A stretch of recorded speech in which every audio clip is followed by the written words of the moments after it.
بسم اللہ الرحمن الرحیم الصلاۃ والسلام علیکہ یا سیدی یا رسول اللہ وعلی آلک و اصحابک یا نور اللہ یا رحمت للعالمین صلی اللہ علیہ وسلم۔ نظر کرم میری یوٹیوب فیملی پر اور مجھ پر۔ السلام علیکم، welcome to another day, welcome to another new brand video. کیسی ہے میری یوٹیوب فیملی؟ آئی ہوپ میری یوٹیوب فیملی دین اور ایمان کی اچھی خوبصورت حالت میں ہوں گے۔ تو جو پیارے ابھی میرے چینل پر نئے آئے ہیں، ویڈیو کو سٹارٹ کرنے سے پہلے جلدی سے میرے چینل کو سبسکرائب کر لیں اور جتنا ہو سکتا ہے اس ویڈیو کو زیادہ سے زیادہ آگے دوسروں تک شیئر کیا کریں، تاکہ آپ بھی کسی کی مشکلات اور پریشانیوں کو دور کرنے کے لیے وسیلہ بن سکے، صدقہ جاریہ بن سکیں۔ تو اپنی پیاری سی یوٹیوب فیملی کے ساتھ آج میں شیئر کرنے والی ہوں درود تنجینہ کا وظیفہ۔ بہت ہی پیارا سا وظیفہ ہے درود تنجینہ۔ تو سب کو پتہ ہے نا کہ کتنا پاورفل درود پاک ہے۔ کتنی ہی بڑی کوئی مشکل ہو، کتنی ہی بڑی کوئی پریشانی سڈنلی اگر آ جاتی ہے تو درود تنجینہ پڑھنے سے وہ مشکلیں جھٹ پٹ سے دور ہو جاتی ہیں۔ اور ویسے بھی آج کل تو ہر کوئی انسان مشکل، پریشان، ڈپریشن میں گھرا ہوا ہے۔ تو ان سب سے نجات پانے کے لیے ہم کریں گے درود تنجینہ کے خوبصورت سا وظیفہ۔ اور ویسے بھی درود پاک تو سب وظیفوں کا سردار ہے۔ کوئی سا بھی درود پاک ہو، بس اس کو پڑھتے رہیں اور اپنی مشکلات سے چھٹکارا پاتے رہیں۔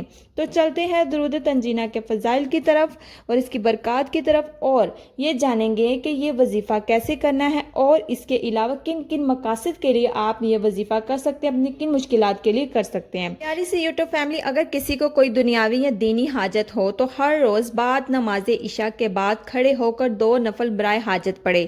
کھڑے ہو کر پڑھنے کا مطلب ہے کہ یعنی نفل بیٹھ کر نہیں، کھڑے ہو کر ادا کرنے ہیں اور 2 نفل حاجت کی نیت کر کے ادا کرنے ہیں۔ حاجت اب کوئی بھی ہو، آپ کی دینی ہو یا حاجت دنیاوی لحاظ سے ہو۔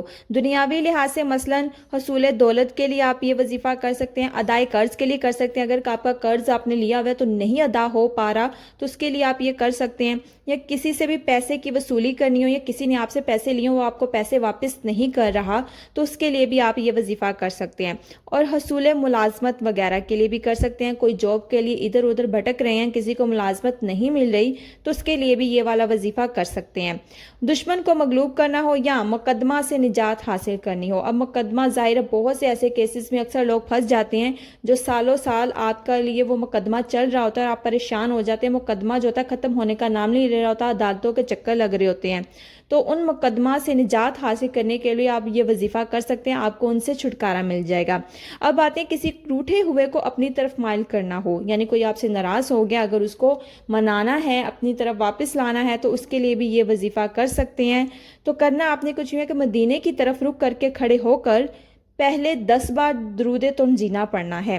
یعنی کہ پہلے دن جب آپ نے 2 نفل ادا کرنے ہیں تو بعد میں مدینہ کی طرف رخ کر کے کھڑے ہو جانا ہے اور 10 بار آپ نے درود تنجینہ پڑھنا ہے۔ اور دوسرے دن بھی آپ نے اسی طرح کرنا ہے کہ پہلے 2 نفل ادا کرنے ہیں حاجت کے، اس کے بعد مدینے کی طرف رخ کر کے کھڑے ہو جانا ہے اور 20 بار درود تنجینہ پڑھنا ہے۔ اب آ جاتا ہے تیسرا دن، تو تیسرے دن بھی آپ نے بالکل اسی طرح کرنا ہے کہ 2 رکعت نفل صلاۃ حاجت کے پڑھنے ہیں اور پھر 30 مرتبہ درود تنجینہ پڑھنا ہے مدینے کی طرف رخ کر کے کھڑے ہو کر۔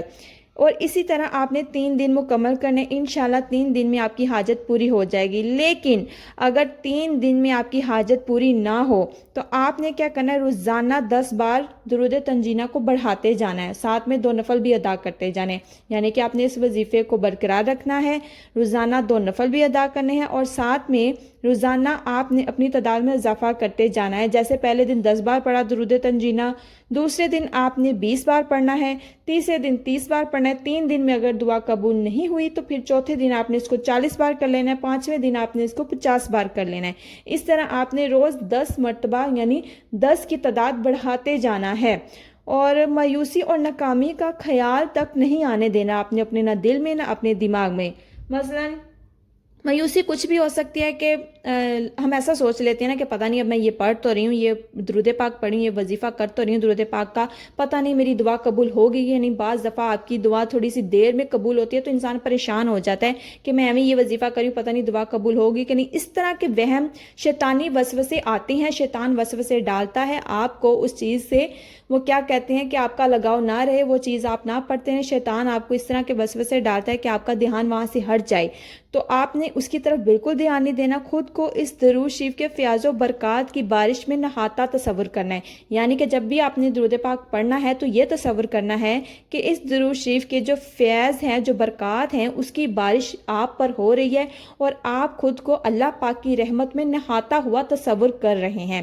تو 3 دن کا یہ وظیفہ ہے. اگر کسی کی دعا نہیں قبول ہوتی تو اس کو کنٹینیو رکھیں. انشاءاللہ درود تنجینہ کا یہ وظیفہ ہے، بہت ہی پاورفل برکت والا وظیفہ ہے. انشاءاللہ آپ جس مقصد کے لیے بھی کریں گے آپ کو اس مقصد میں کامیابی ہوگی. اور جو میں نے اس کی مقاصد بتائیں کہ آپ کن کن مقصد کے لیے کر سکتے ہیں، ان کے لیے تو کر نہیں کر سکتے ہیں، لیکن اس کے علاوہ بھی اگر کسی کا کوئی دنیاوی مسئلہ ہے، دنیاوی کوئی پریشانی ہے، دنیاوی کوئی حاجت ہے، تو اس کے لیے بھی آپ اس کو پڑھ سکتے ہیں. اور اگر کوئی دینی مسئلہ ہے یا کوئی دینی مسائل ہیں یا کوئی دینی حاجت ہے، اللہ کوئی عمرے پر جانا چاہتا ہے یا اللہ کا قرب پانا چاہتا ہے، حضرت محمد صلی اللہ علیہ وسلم کی زیارت پانا چاہتا ہے، تو اس کے لیے بھی آپ یہ والا وظیفہ کر سکتے ہیں. بہت ہی خاص وظیفہ ہے. اس کو کر کے دیکھیے، آزما کر دیکھیے. انشاءاللہ آپ کی دعائیں، آپ کی پریشانیاں دور ہوں گی. اگر کوئی بیماری میں مبتلا ہے تو وہ بھی کر سکتا ہے، اس کی بیماری بھی جھٹپٹ اس سے دور ہو جاتی ہے، کیونکہ بڑے بڑے سخت مشکل حالات اس درود پاک پڑھنے سے دور ہو جاتے ہیں. کیسی ہی کوئی مشکلات کیوں نہ ہو، ٹل جاتی ہیں. تو اپنا بہت سارا خیال رکھیے گا. باقی اللہ پاک ہمیں زیادہ سے زیادہ درود پاک پڑھنے کی توفیق عطا فرمائے، ہماری مشکلات کو دور فرمائے، ہم سب کی حاجات اور دعاؤں کو قبول و منظور فرمائے. درود پاک کی برکت سے، آقا جان کے وسیلے سے، آمین ثم آمین. اپنا بہت سارا خیال رکھیے گا. اللہ حافظ.